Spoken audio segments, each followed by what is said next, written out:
అక్కడున్నారు.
ఏరా, ఆ నిధి ఎక్కడ దాచావో ఇప్పటికైనా చెబుతావా లేదా?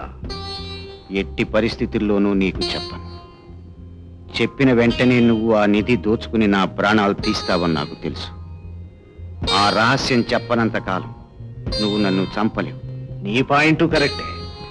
నువ్వు చెప్పకపోతే నిన్ను చంపను. నీకు కావలసిన మరో మనిషిని నీ కళ్ళెదుటే హింసించి మరీ చంపుతాను. ఎవరా మనిషి? నీ ఒక్కగానొక్క ముద్దుల కొడుకు మురళి.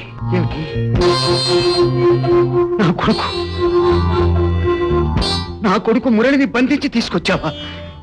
నీచుడా. నీచుణ్ణి కాదు, జీనియస్ని. నిధి రహస్యాన్ని నీతో చెప్పించడానికి సరైన శాల్తీనే తీసుకొచ్చాను కదా ధర్మారావు. మరో వారం రోజుల్లోగా నేను తిరిగి వచ్చేసరికి ఆ నిధి రహస్యాన్ని చెప్పడానికి నువ్వు సిద్ధమవ్వాలి. లేకపోతే నీ కన్న కొడుకు నీ కళ్ళెదుట ముక్కలు ముక్కలుగా నరికేస్తా. ప్రభాకర్, జగ్గు, జాగ్రత్తగా కాపలాకాయి. అలాగే బాస్. 3 సంవత్సరాలుగా చెప్పని రహస్యాన్ని వాడే వారం రోజుల్లో చెబుతాడు. ఒరే ముసలోడా, నిజం చెప్పేసి, లేకపోతే నీ మురళి అన్యాయంగా చచ్చిపోతాడు. వస్తా.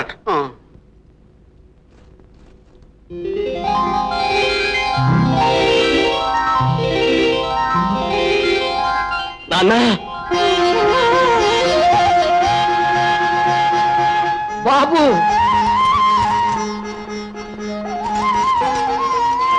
బాబు, ఆ దుర్మార్గుడు అభంశుభం తెలియని నిన్ను కూడా బంధించాడా బాబు? నిజంగా ఈ రోజు ఎంత దుర్దినం బాబు. కాదు నాన్న, ఈ రోజు చాలా సుదినం. ఇక మాకు లేరు అనుకున్న మిమ్మల్ని మళ్ళీ చూడగలిగాను. నాన్న, నువ్వెన్ని చెప్పినా సరే నేను మురళిని తప్ప మరెవరిని పెళ్లి చేసుకోను. నోర్మయ్య, నా కింద పనిచేసేవాడు నా కల్లుడు కావడం నో. చూడమ్మా, నా ఆస్తి ఐశ్వర్యం సర్వస్వం నీకోసమే. నువ్వు కోటీశ్వరుడి కొడలు కావాలి, అది నా ఆశ. అనుకున్నది సాధించడంలో నీ తండ్రి ఎప్పుడు వెనకంజ వేయలేదు. ఇప్పుడు నువ్వు ఒప్పుకున్నా ఒప్పుకోకపోయినా జరిగేది అదే. శ్యామ్, అమ్మాయి రూమ్ చుట్టూ కాపలా ఉంచు. ఏమిటి, నిన్ను బంధించారు? మీ నాన్నగారు ఎంత దుర్మార్గుడు. నేనిప్పుడే మారు వేషంలో వచ్చాను, నిన్ను విడిపించాను.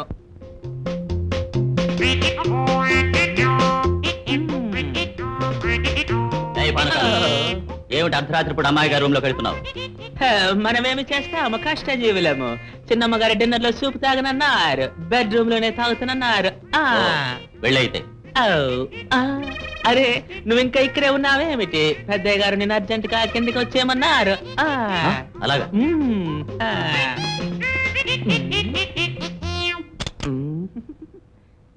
థ్యాంక్ యూ థ్యాంక్ యూ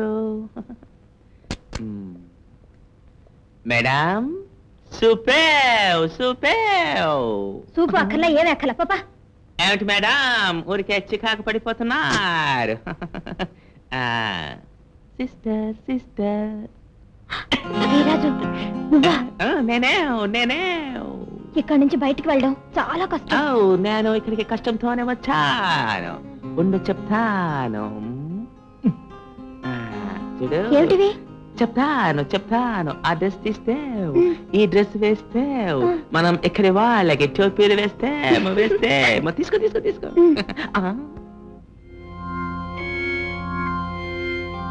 శాంతి, చాలా మంచి పని చేసావమ్మా. నీ ధైర్యానికి నేనెంతో మెచ్చుకుంటున్నాను. నమ్మిన వాడి కోసం నీ తండ్రిని ఎదిరించి ఇక్కడికి ఇలా పారిపోయి వచ్చావు.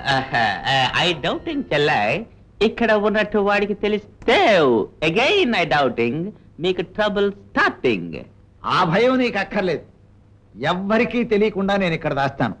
అమ్మా శాంతి, నువ్వెప్పుడు ఇలా మగవేషంలోనే ఉండు. బాబాయ్ అగైన్ ఐ డౌటింగ్, ఎవరైనా అనుమానిస్తే, ఒకవేళ ఎవరైనా నన్ను అనుమానించి అడిగితే మా అబ్బాయే మద్రాస్ కాన్వెంట్ లో చదువుతున్నాడని చెప్తాను. అబ్బో అబ్బో అప్పుడు హ్యాపీ చేయగలిపింగ్. శాంతి, శాంతి,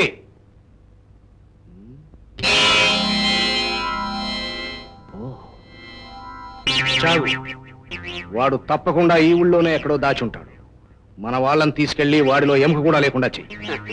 అమ్మాయిని ఎక్కడ దాచాడో చెప్పేంత వరకు చావగొట్టు. అలాగే. బాబు గారు, కనిపించని మీ బిడ్డ గురించి మీరెంత బాధపడుతున్నారో నాకు తెలుసు. కానీ వారం రోజుల నుంచి వాడెక్కడున్నాడో ఏమయ్యాడో అని ఆచూకీ తెలియని నా కొడుకు గురించి నేనెవరిని అడగాలో కూడా తెలియని పరిస్థితిలో ఉన్నాను. నీ కొడుకు చాలా తెలివైనవాడు. అనుమానం రాకుండా వాడెక్కడో దాక్కుని వాడి మనుషుల చేత నా కూతుర్ని దాచిపెట్టించాడు. నా కూతురు గన కనపడకపోతే వారం రోజుల నుంచి కనపడని నీ కొడుకుని ఇక ఈ జన్మలో మళ్ళీ చూడదు. గుర్తుంచుకో. ఉంచుకొని మీరు ఆ ద్వీపం వెళ్ళిపోయాక మళ్ళీ మీ నాన్నకి ఎలా దొరికారు? ఏముంది, ఆ రౌడీల చేత రాజును కొట్టి భయపెట్టి నేనెక్కడున్నావో తెలుసుకున్నాడక్క. ఆ ద్వీపం మీద మేమిద్దరూ ఎంతో ఆనందంగా గడిపాం. ఆస్తులు అంతస్తులనే పెద్దలు, హద్దులు పరిధులనే మనుషులందరికీ దూరంగా ఎవరూ లేని ఏకాంతంలో ఆడుతూ పాడుతూ నవ్వుతూ ఎంతో సరదాగా గడిపాం. అలా తిరిగేటప్పుడు అక్కడ ఒక గుహలో ఈ లాకెట్ దొరికింది.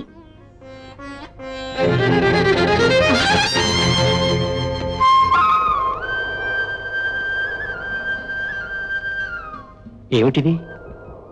నా కంఠాన్ని ప్రేమించిన కాబోయే శ్రీవారి కంఠానికి నా ప్రేమ కానుక. అలాగా?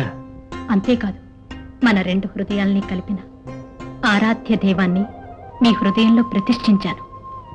అంటే ఏమిటి? తిప్పి చూడండి, మీకే తెలుస్తుంది.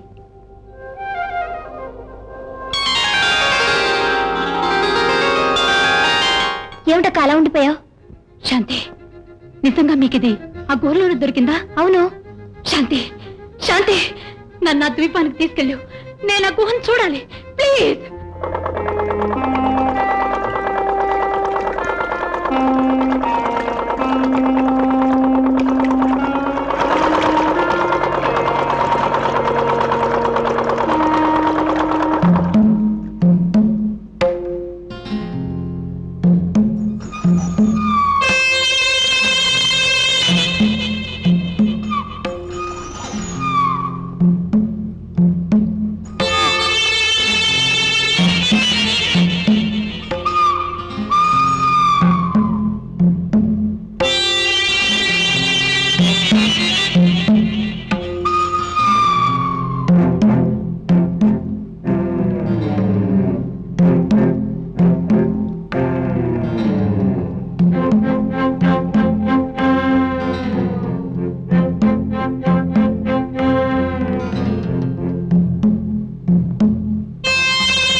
లాకెట్ దొరికింది.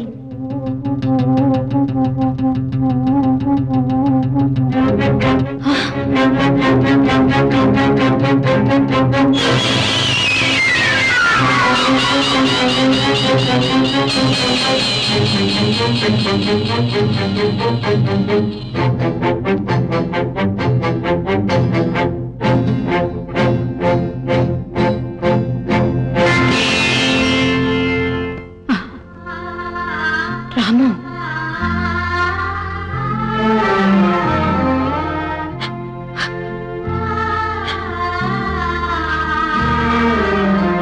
నా భర్త ప్రాణాలు పోవడానికి ప్రకృతి కారణం కాదు, ఎవరో పాపిష్టివాడే కారణం. నా పసుపు కుంకాలు చెరిగిపోవడానికి సముద్రం కారణం కాదు, ఎవరో మనిషే కారణం. నా మాంగళ్యం తెంపేసింది విధి కాదు, ఎవరో దుర్మార్గుడు బలవంతాన తెంపేశాడు. అంతే అంతే. ఏమండి ఏమండి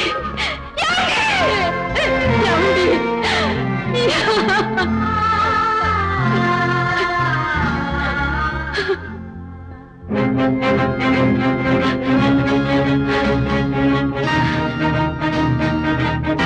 ఎవరు ఎవరు మిమ్మల్ని చంపింది?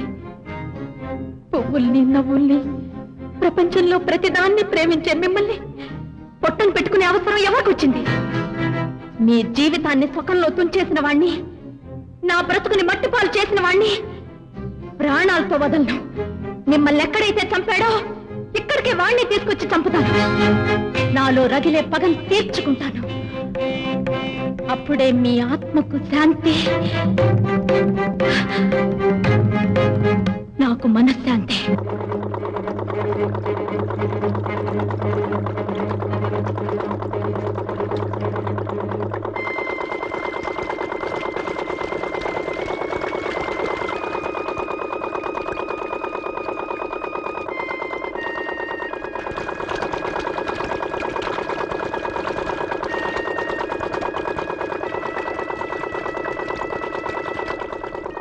అక్క, ఇంతవరకు నీ మొహంలో ప్రశాంతత మాత్రమే చూశాను, కానీ ఈ రోజు నిన్ను చూస్తుంటే నాకు భయంగా ఉంది. సముద్రం తానంతగా తాను పొంగదమ్మా. తుఫాన్ వస్తుందని తెలిసినప్పుడు మాత్రమే పొంగుతుంది. అర్థమైంది విజయ.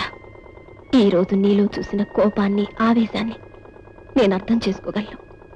అవును తాయారు, నా భర్త మరణం నాలో ఒక నిర్లిప్తత కలిగించింది.